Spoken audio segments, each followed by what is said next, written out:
Hola, ¿qué tal? Me llamo Rocío Serrano, soy alumna del ciclo de dietética impartido por Ilerna Online y hoy voy a hablaros sobre la gastritis. Concretamente, mi trabajo va sobre la infección por Helicobacter pylori, que es un tipo específico de gastritis.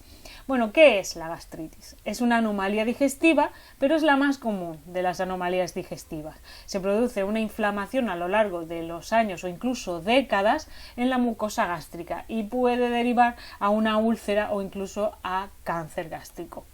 ¿Cuál es la prevalencia de esta infección por Helicobacter? Bueno, pues los países que conocemos como subdesarrollados son los que tienen más prevalencia, hasta un 90%, y países como Europa o Estados Unidos tienen menor prevalencia, entre un 20 y un 50, lo que no está ligado directamente a cáncer, porque en Estados Unidos, por ejemplo, hay más cáncer gástrico que en África, ¿no? Pero estamos hablando de prevalencia de la infección.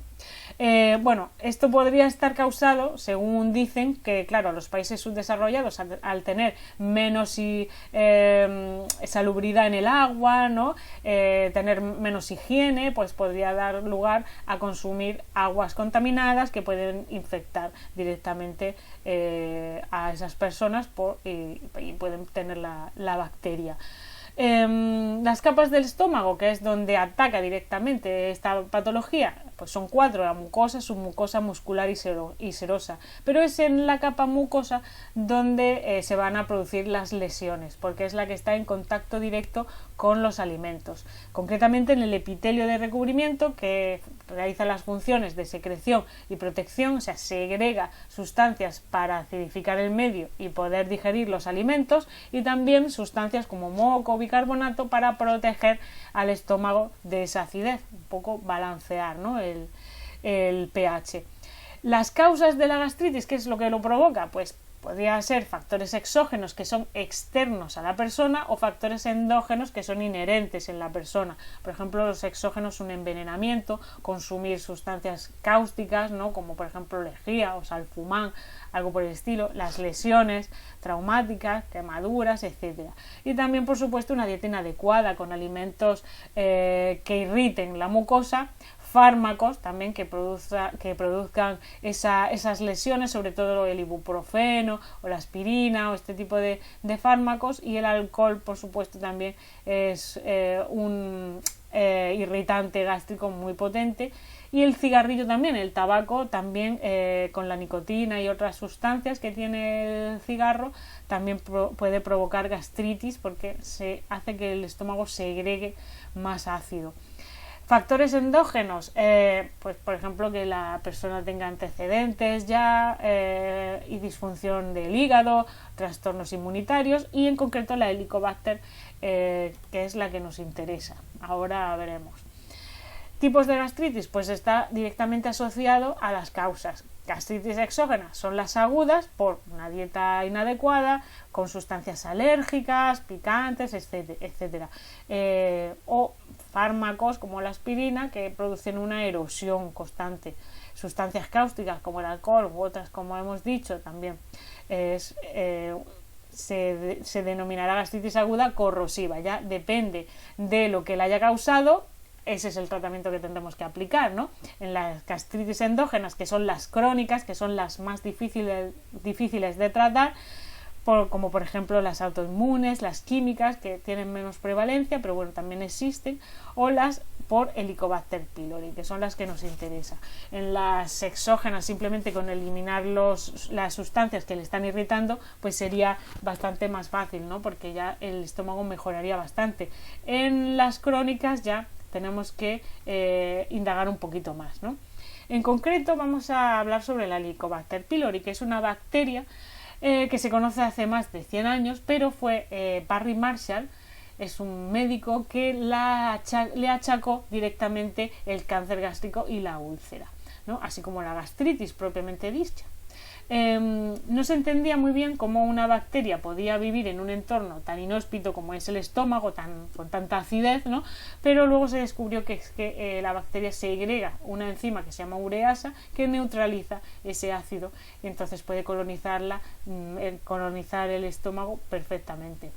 No todos las que poseen la bacteria enferman. De hecho, entre los 4.000 millones de infectados en todo el mundo que tienen la bacteria, únicamente un 15% pueden desarrollar un cáncer, una úlcera, y únicamente un 1% desarrollar cáncer, ¿no? Porque en realidad en la mayoría de los casos se produce una reacción inmune hacia la bacteria, y esto es lo que provoca el daño, ¿no? O sea, hay muchas personas que están infectadas de bacteria pero no tienen ningún síntoma, con lo cual no se le tiene por qué tratar. Los que sí tienen síntomas, ¿cuáles son? Pues evidentemente dolor en el estómago, ¿no? En el epigastrio concretamente, se llenan con poco que coman, están llenos, náuseas, y melenas, y hematemesis, que esos son los indicios claros de que tiene gastritis, que son heces con sangre o vómitos también con sangre, que indican que hay lesiones en el estómago. Hay muchísimos más síntomas, pero estos son los más claros de que hay gastritis. Se puede realizar un estudio para asegurarnos de que efectivamente esta persona está infectada por Helicobacter. Y entre los métodos que existen, invasivos o no invasivos, yo tiendo a decantarme por los no invasivos, porque los otros son muy dolorosos y producen mucho malestar en el paciente. Por ejemplo, la endoscopia, que es básicamente introducir un tubito por la nariz o por la boca del paciente hasta el estómago, con una camarita diminuta en el extremo para discernir a ver si hay algún tipo de lesión en el estómago. Incluso se pueden extraer muestras de tejido para posteriormente hacer una biopsia, pero luego se ha visto que estos métodos pueden dar falsos positivos, son dolorosos, etcétera. Entonces, a través de métodos como la ureasa respiratoria, a través del aliento, ¿no? O a través de las heces, pues se puede también diagnosticar una gastritis por Helicobacter. Una vez que tenemos hecho esto, pues se tratan las sintomáticas, porque las asintomáticas directamente no se tienen por qué tratar, y yo lo que optaría, ¿no? Lo más lógico es empezar por eliminar todo aquello que puede estar provocando esa irritación del estómago, ¿no? Por ejemplo, fármacos, una dieta incorrecta, ¿no? El sedentarismo también podría provocarlo, hábitos como fumar o beber alcohol. Evidentemente ese sería el plan A, ¿no? Que el paciente toma conciencia de que él es el principal responsable, ¿no? O puede serlo. En el caso de que no, que realmente ya tenga la bacteria y haya que poner algún remedio para aliviar los síntomas, por ejemplo, pues se utilizan antibióticos y antisecretores de ácido, por ejemplo el omeprazol, que sirve para inhibir la bomba de protones y impedir que siga provocando el estómago tanto ácido, ¿no? Y entonces así no se cura la enfermedad, pero los síntomas son menores y se le hace más llevadero. Yo no soy muy partidaria porque esto no son inocuos, todos estos fármacos, entonces puede ser contraproducente a la larga, pero estos son los tratamientos que se utilizan. Vamos a pasar con el caso clínico específico. Una mujer de 49 años entra a nuestra consulta y tiene dolor abdominal, cólicos y vómitos. Se le ha detectado la gastritis, infección por Helicobacter, evidentemente, y además tiene una úlcera causada por la bacteria. Evidentemente tiene dolor y hematemesis, que es un claro síntoma de efectivamente gastritis, y además tiene falta de motilidad gastrointestinal, que esto vamos a tenerlo en cuenta a la hora de elaborarle la dieta. Ahora mismo los hábitos que lleva, no fuma en exceso, pero sí que fuma, bebe alcohol una vez al mes, café eso sí, diariamente, no hace ningún tipo de ejercicio, toma medicamentos propios de la patología que le han diagnosticado, y luego tiene alergias curiosamente a la fructosa y al sorbitol, que esto ya vamos a ver qué puede tener de interés este dato. El padre ha fallecido de cáncer de próstata, o sea que ya tenemos indicios de cáncer. Ahora mismo está tomando muchos zumos de fruta y mucha fruta, con lo cual si se es intolerante a la fructosa no estaría muy indicado esto. Queso curado alto en grasa y no toma nada de carne, que puede quizá provocar una deficiencia, ¿no? Tapeo fines de semana, lo típico, con fritos, que evidentemente van a agravar la patología. Vamos a proceder a una valoración antropométrica, vamos a medirla, pesarla con la báscula, con el tallímetro, vamos a medir los pliegues con el plicómetro y con el paquímetro pues los perímetros, ¿no? Y entonces nos da estos resultados, el peso, la talla, los pliegues subescapular, suprailíaco, la muñeca, bueno, todo esto, vamos a apuntar todos estos datos y vamos a proceder a los cálculos.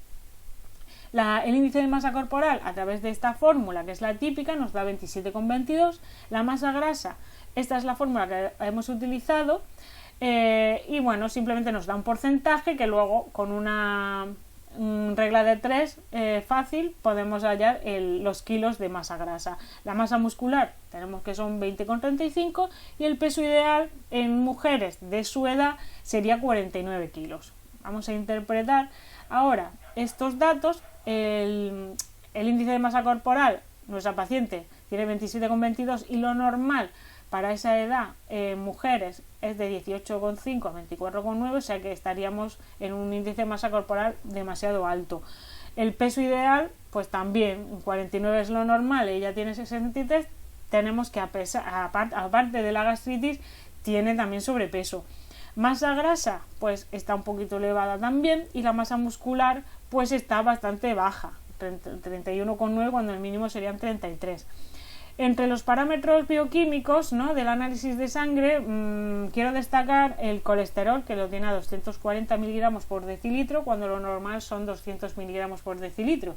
Aunque la hipercolesterolemia no está unida directamente con la gastritis, pero bueno, puede darnos un indicio de la mala dieta que está siguiendo esta persona.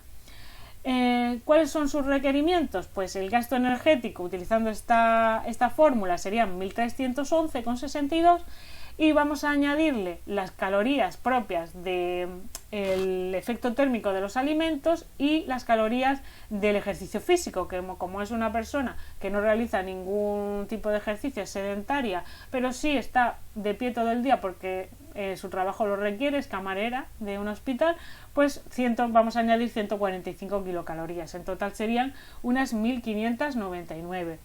Las proteínas, pues la fórmula sencilla del 0,8 por kilos de peso nos da 50,96 gramos de proteína diaria, y los macronutrientes los he calculado los he representado con este diagrama de quesitos. Me salían unos 60-65 como lo normal de porcentaje en carbohidratos. Yo lo he reducido, y las proteínas que me salían entre un 10 y un 15 yo lo he aumentado a un 20. ¿Por qué? Porque me interesa primero para bajar de peso que tomar más proteína que hidrato, y porque además si se ha producido una úlcera ya me interesa poder reparar tejido, así que voy a aumentar un poquito las proteínas, y las grasas la mantengo igual. El plan dietético, pues propios de la gastritis, una dieta blanda, con alimentos muy fáciles de digerir, sin grasas o bajo en grasa, porque la grasa ralentiza el vaciado gástrico, ¿no? Entonces, como esta persona ya tiene baja motilidad gastrointestinal, nos interesa que no consuma mucha grasa.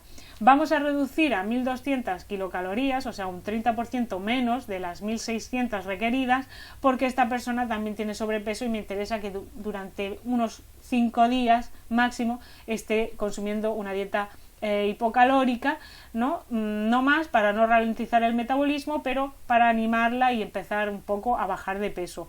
Y sobre todo vamos a quitar los alimentos que tengan sorbitol y fructosa, como por ejemplo las coles, ¿no? La fruta como el melocotón y básicamente todas las frutas, y verduras como el pimiento, el tomate, ¿no?, que también tienen sorbitol. Y se quedaría pues tal que así, ¿no? Fruta, vamos a añadir fruta baja en fructosa, como por ejemplo el plátano, que tiene poca fructosa, y verduras, cereales, proteínas en función de los macronutrientes que hemos calculado, y en total nos salen las 1200 para esos primeros 5 días.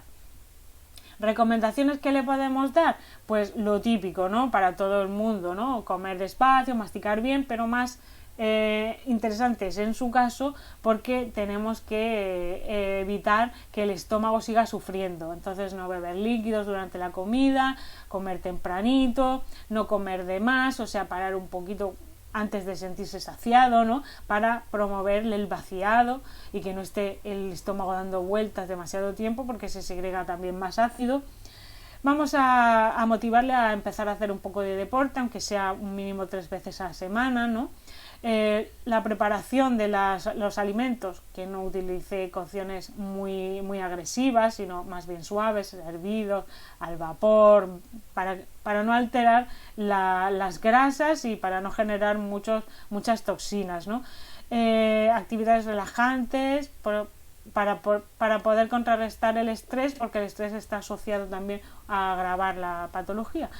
Y no tomar alimentos ni muy fríos ni muy calientes, ¿no? Y comidas pequeñas, ¿no? Para que el estómago pues no le cueste demasiado trabajo, ¿no?